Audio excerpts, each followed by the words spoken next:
দিদির নির্দেশে মঙ্গলবার দুপুরে অভিষেক বন্দ্যোপাধ্যায়ের ক্যামাক স্ট্রিটের অফিসে গিয়ে জেলা ধরে ধরে বদলের ব্যাপারে আলোচনা করলেন সুব্রত বক্সী। পরে বিকেলে নবান্নে গিয়ে সে ব্যাপারে রিপোর্টও দিলেন নেত্রীকে।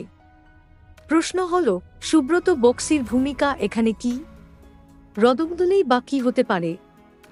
এ নিয়ে সন্দেহ নেই যে তৃণমূলে ক্ষমতার বিন্যাস যেরকম তাতে মমতা বন্দ্যোপাধ্যায় ও অভিষেক বন্দ্যোপাধ্যায় আলোচনায় বসেই রদবদলের ব্যাপারে চূড়ান্ত সিদ্ধান্ত নিয়ে ফেলতে পারেন। কিন্তু কালীঘাটের ঘনিষ্ঠ সূত্রের মতে দিদি সেটা দেখাতে চান না, বরং মমতা বন্দ্যোপাধ্যায় দেখাতে চান দল আলোচনা করে সিদ্ধান্ত নিয়েছে। বক্সীর ভূমিকা এখানেই। প্রশ্ন হল, সুব্রত বক্সীর ভূমিকা এখানে কি? রদবদলেই বা কী হতে পারে?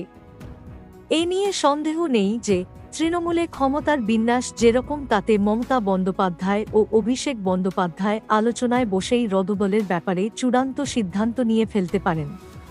কিন্তু কালীঘাটের ঘনিষ্ঠ সূত্রের মতে দিদি সেটা দেখাতে চান না, বরং মমতা বন্দ্যোপাধ্যায় দেখাতে চান দল আলোচনা করে সিদ্ধান্ত নিয়েছে।